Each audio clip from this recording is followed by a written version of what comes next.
Hallelujah, praise the Lord. ஆண்டவராகிய இயேசு கிறிஸ்து நாமத்தினாலே உங்களை வாழ்த்துகிறேன். கர்த்தர் உங்களை ஆசீர்வதிப்பாராக. இன்றைய நாள் மெய்ப்பனின் சத்தம் சங்கீதத்தின் புஸ்தகம் 22ஆம் அதிகாரம். இந்த 22ஆம் அதிகாரத்தில் நிறைய தீர்க்க தரிசன வார்த்தைகள் உண்டு. இயேசு கிறிஸ்துவை குறித்து முன்னறிவித்த வார்த்தைகள் ஆச்சரியமாக இருக்கும். முதலாம் வசனம், என் தேவனே, என் தேவனே, ஏன் என்னை கைவிட்டீர்? எனக்கு உதவி செய்யாமலும் நான் கதறி சொல்லும் வார்த்தைகளை கேளாமலும் ஏன் தூரமாயிருக்கிறீர்? அப்படியே மத்தேயு எழுதின சுவிசேஷம் 27ஆம் அதிகாரம் 46ஆம் வசனம் போனால், ஏலி ஏலி லாமா சபக்தானி அப்படின்னு சொல்லி அங்கே கூப்பிடுறத பார்க்கணும். அதுக்கு என் தேவனே, என் தேவனே, ஏன் என்னை கைவிட்டீர் என்ற அர்த்தமா இங்கே அந்த வேர்டை பார்க்கலாம் முன்னாடியே. அதே போல் இங்கே பார்த்தீங்கன்னா,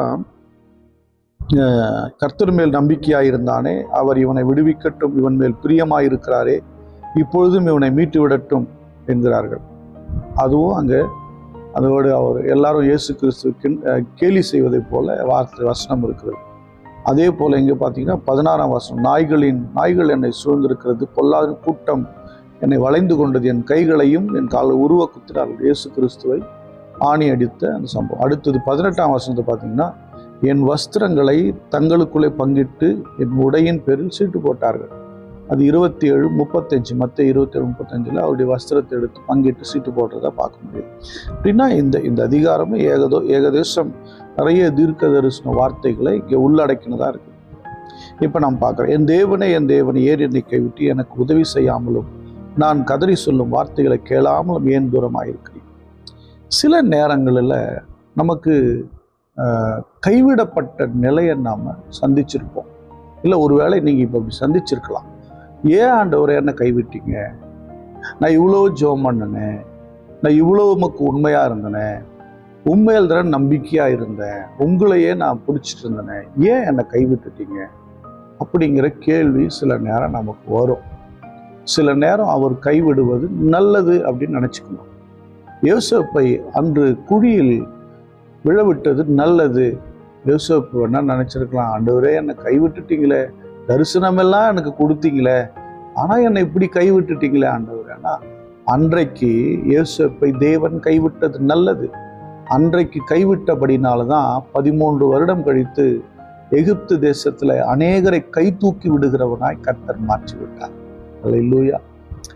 அப்போ சில நேரம் நம்மளை கைவிட்டது நம்ம நல்லதுன்னு நினச்சிக்கோங்க. தாவீதை ஆண்டவர் நிறைய இடத்துல கைவிட்டுட்டார், ஆனால் கூட தான் இருந்தார் பாருங்க, கைவிட்டார், எதுவுமே கண்டுக்கல.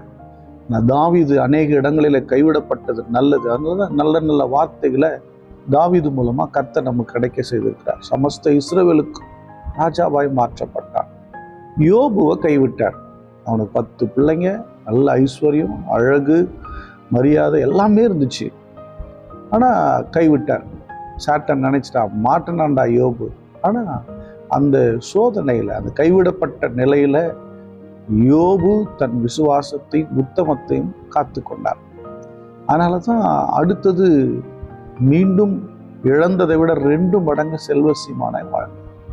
எனக்கு அன்பான தேவனுடைய பிள்ளைகளை, நீங்கள் கைவிடப்பட்ட நிலையில் இருக்கிறீங்களா? ஏன் ஆண்டவரே என்ன மறந்துட்டீங்க?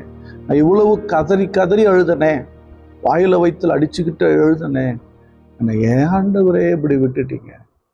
நான் அவர் உன்னை கைவிடலை, உன்னை கை தூக்கி விட விரும்புகிறார், உன்னை ஏற்றி விட விரும்புகிறார். உங்களுக்கு அது தெரியாதுங்க. அவர் ஏன் கைவிட்டாருன்னு, ஏன் அமைதியாக இருந்தார்னு உங்களுக்கு தெரியாதுங்க. இன்றைக்கு அவர் அமைதியாக இருப்பது, அல்லது ஏற்கனவே அவர் அமைதியாக இருந்தது, அவர் உங்களை கைவிட்டது கொஞ்ச நாள் கழித்து தெரியும். அப்போ சொல்வீங்க, அன்னைக்கு மட்டும் யோசேப்பை குழியில் போடாமல் சாப்பிட்டுட்டு வீட்டுக்கு அமைச்சிருந்தாங்கன்னா தரிசனம் ஆரம்பமாக இருக்காது. அன்னைக்கு கைவிட்டனால தான் தரிசனமே ஆரம்பமாச்சு. எனக்கு அன்பான தேவனுடைய பிள்ளைய, ஆண்டவர் உங்களை கைவிடலை, அவர் கை தூக்கி விடுகிற தேவன். இன்றைக்கு வேணும்னா கைவிட்ட மாதிரி தெரியும். அன்னைக்கு ஒருவன் வந்து கை தூக்கி எடுத்து விற்று போட்டான்ல, ஐயோ தூக்கி விட்டா மாதிரி இருந்துச்சு, வித்துட்டானே, கவலைப்படாதீங்க. அவர் உங்களுக்கு நல்ல எதிர்காலத்தை, நல்ல ஃபியூச்சரை உங்களுக்காக வச்சிருக்கிறார். ஆல்ரெடி பிளான்டுங்க. அது உங்களுக்காக ஏற்கனவே எல்லாத்தையும் செஞ்சு வச்சுட்டாரு. இன்னும் என்ன கவலை இருக்கு? இன்னும் ஏன் கவலைப்படுறீங்க? கவலைப்படாதிருங்க, அவர் உங்களை கைவிடவே மாட்டார். சூழ்நிலை அப்படி தெரியுது, கொஞ்ச நாள் கழித்து, சில வருடங்கள் கழித்து, சில மாதங்கள் கழித்து நிச்சயம் இதன் பலனை பார்ப்பீர்கள். ஒருவேளை இம்மட்டும் கைவிடப்பட்ட சூழ்நிலை கடந்து வந்திருக்கிறீர்களோ, இப்பொழுது எல்லாம் மாறப்போகுது. நம்மளால ஸ்தோத்திரம் பண்ணுவோம். ஸ்தோத்திரம், ஸ்தோத்திரம். என் தேவனே, ஏன் என்னை கைவிட்டேன்? இப்படி கைவிட்ட சூழ்நிலைகள் எத்தனையோ அப்பா. ஸ்தோத்திரம், ஸ்தோத்திரம். மனம் கலங்கின நேரம் எத்தனையோ ஆண்டவரே. ஸ்தோத்திரம், ஸ்தோத்திரம். அன்பின் பிதாவே உம்மை ஸ்தோத்திரிக்கிறோம். நாங்கள் கலங்கின போதெல்லாம் எங்கள் வாழ்க்கையில நீங்க பேசுகிறவராக, சில நேரம் அமைதியாய் கடந்து போனீர். புரியவில்லை, குழம்பினோம், தவித்தோம். ஆனாலும் இன்றைக்கு நாங்கள் நம்புகிறோம், நீர் எங்களை கைவிட்டது நல்லது என்று சொல்லி. எங்க வாழ்க்கையில நீங்க என்ன வச்சிருக்கிறீங்களோ நிச்சயம் அதை செய்து கொடுப்பீங்க நான் நம்புறேன் ஆண்டவரே.